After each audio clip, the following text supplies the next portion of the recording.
바다와 달이 만나는 곳, 파도에 부서지는 파편 속에서 작은 신이 섬과 함께 태어났다. 작은 발재간을 부리는 곳마다 풀과 나무가 자라나고 부드러운 손짓으로 짭짤한 해풍을 맞이해 달콤한 열매를 맺게 하였다. 작은 신에게 섬은 곧 자신이었고 자신이 곧 섬이었다. 그런 신의 품 안에서 인간들은 살아갔다. 신은 작은 존재들을 사랑했다. 땅에 과실수를 심을 때면 땅을 기름지게 만들어주고 넓은 바다에 뛰어들어 고기를 잡을 때면 큰 파도를 만날세라 강한 해풍을 손으로 감싸 잠재웠다. 인간들은 그런 신을 풍요의 신 혹은 섬의 주인이라 불렀다. 이들은 아이들의 머리맡에 앉아 섬의 주인의 이야기를 들려주며 아이들을 재우고 신은 이들을 위해 바람과 함께 노래했다. 열매가 무르익을 계절이 오면 커다란 불꽃을 피워내 섬의 주인인 작은 신을 위해 함께 모여 신나게 춤을 추며 노래한다. 신은 그런 작은 이들을 사랑했다. 하늘에 까만 커튼이 드리워 고요해진 섬. 누군가의 외침을 시작으로 신은 깨어났다. 그들은 신이 있는 깊은 곳까지 들어와 그렇게 밤새 소리를 지르다 돌아갔다. 시간이 흘러 신이 동굴 속 어둠에게 찾아갔을 때 어둠은 신에게 속삭였다. 신은 곧 작은 이들이 소리를 지른 이유를 알게 되었다. 언제나 작은 이들에겐 어둠이 찾아온다. 작은 몸뚱이가 섬의 일부가 되어간다. 그것이 순리였으리라. 여러 계절이 지나가고 어느 날 육지에서 건너온 이들이 들어오기 시작했다. 이따금 섬에서 자란 이들 중 몇몇은 섬의 품에서 벗어나 육지로 나아가고 육지에서 온 이들이 섬의 품으로 들어와 둥지를 틀고 어우러져 살아갔다. 신은 새로운 이들을 맞이하여 바람으로 그들의 구슬땀을 씻겨내었다.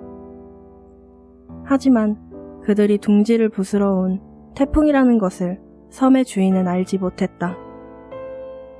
축제가 시작되는 날 찾아간 마을엔 웃음소리 대신 폭풍처럼 고함소리만 가득하다.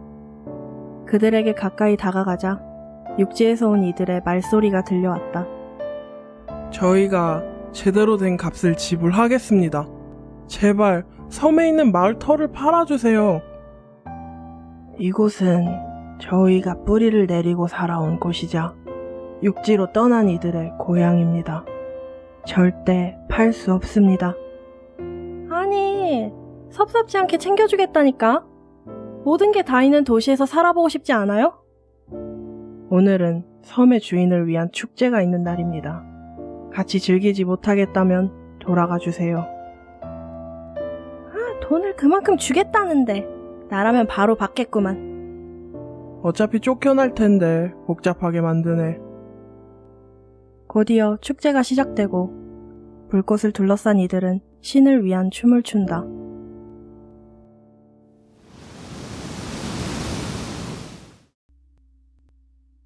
거센 바람에 이들은 뒤를 돌아봤지만 어둠이 짙게 내린 숲속에선 바람에 흔들거리는 초목들의 웃음소리만 들릴 뿐이었다. 섬의 주인은 허리를 숙여 경고하듯 속삭인다. 천자락이 사라지며 그들을 지나쳐 숲으로 사라진다. 속삭임을 들은 이들은 다음날 이 유물을 고열에 시달려 알아눕게 되었다. 그럼에도 육지로 돌아가지 않은 이들은 섬 사람들을 쫓아다니며 괴롭히기 시작했다. 섬의 주인은 처음 느끼는 감정에 고통스러워하며 동굴 속 어둠에게 다가갔다. 어둠은 오랜 시간 순환의 고리 속에서 모든 것을 봐왔기에 알고 있었다. 아가야, 이들은 항상 서로 싸우고 멸망하고 또다시 새롭게 태어나야 하는 둥근 고리 속에 존재하기에 그저 바라볼 수밖에 없단다. 하지만 저들의 뿌리를 지켜봐온 네가 고통스럽다면 너를 돕고 싶구나. 신은 어둠이 가리키는 곳을 보았다. 흙으로 돌아간 작은 아이. 꽃은 이미 말라버려 손에 닿으면 부스러져 사라졌다. 내려앉은 어둠이 걷히고 푸른 새벽빛 속 이슬이 내려앉은 숲에서 작은 아이가 걸어 나왔다. 아이를 보니가 떨어뜨린 바구니에서 굴러온 과일이 발치에 닿았다. 얼굴에 서려 떨어지는 물기에서 짠맛이 느껴진다.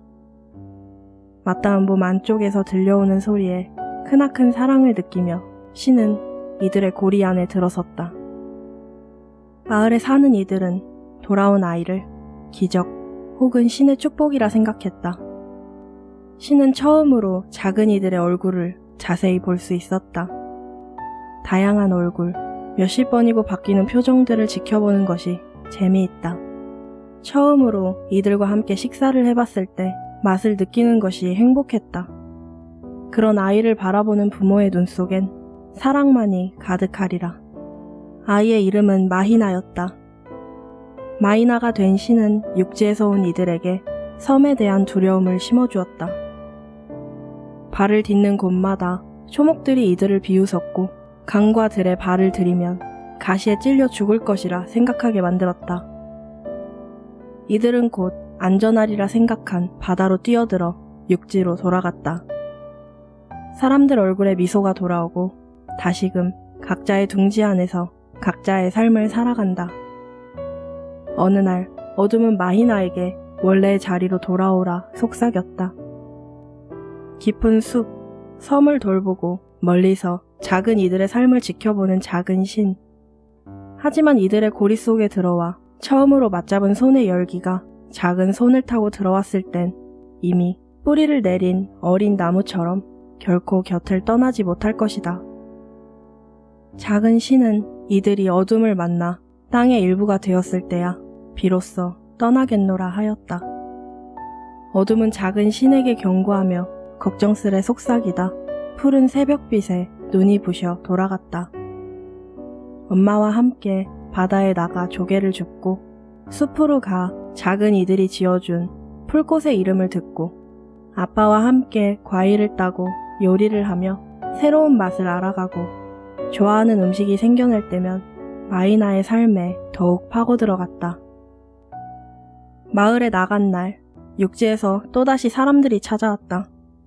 책임자라는 이름을 가진 이가 반짝이는 금리빨 하나를 드러내며 약은 짐승처럼 웃어 보인다. 같이 찾아온 이들과 함께 또다시 마을 사람들을 괴롭히기 시작한다. 사람들에게 적은 돈을 쥐어주고 육지로 몰아내 마을의 중심부를 밀어 거대한 리조트를 세울 계획이었다. 마히나는 당신들이 떠나지 않는다면 신에게 저주받을 것이라 이야기했다. 하지만 그는 마히나를 비웃으며 너희가 믿는 신 따위는 존재하지 않는다고 했다. 신은 또다시 이들을 쫓아내기 위해 섬에 대한 공포를 심어주었다. 그러자 같이 온 이들은 두려움을 느껴 도망치려 했다. 하지만 책임자는 자신이 타고 온 배에서 지내며 사람들을 협박하고 심지어 폭력까지 휘두르는 지경에 이르렀다. 어느 날 마히나는 자신의 집까지 찾아온 책임자를 보았다. 숲의 입구에 서 있는 마히나와 눈이 마주치자 성큼성큼 다가와 엄마 아빠는 어디에 있느냐 물어봤다. 마히나는 손짓으로 그를 불렀다. 책임자는 그런 마히나를 쫓아 짙은 녹색의 초목들 사이로 사라졌다. 앞서 걸어가던 신은 그에게 질문했다. 왜 마을 사람들을 괴롭혀? 하, 애까지도 나를 짜증나게 하네. 야, 어른들 일에 끼어들지 마. 부모님은 어디 있어? 당신은 이 섬의 신을 믿어?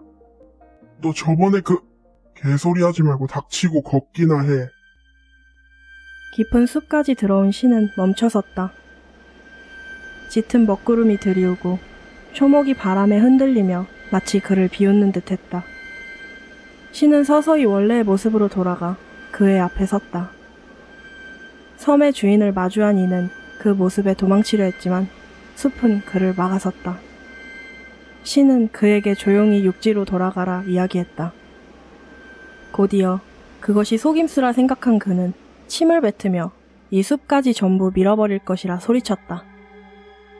신은 그에게 가까이 다가가 어깨를 잡고는 귓가에 속삭였다. 순식간에 나뭇가지처럼 쪼그라들더니 이내 바스라지며 입고 있던 옷가지만이 남게 되었다. 다시 마이나로 돌아온 신의 손엔 붉은 소금 한 줌만이 남게 되었다. 집으로 돌아와 자신이 먹을 밥에 소금을 뿌려 단숨에 먹어치워버렸다. 엄마와 아빠는 그저 마이나가 뛰어놀다 들어와 배가 고팠을 것이라 생각해 그저 웃었다. 비가 내리기 시작했다.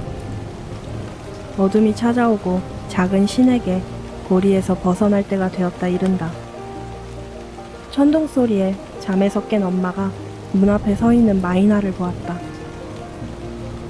마이나, 비도 많이 오는데 어디 가니? 엄마, 이제 숲으로 다시 돌아가야 해. 즐거웠어. 사랑해.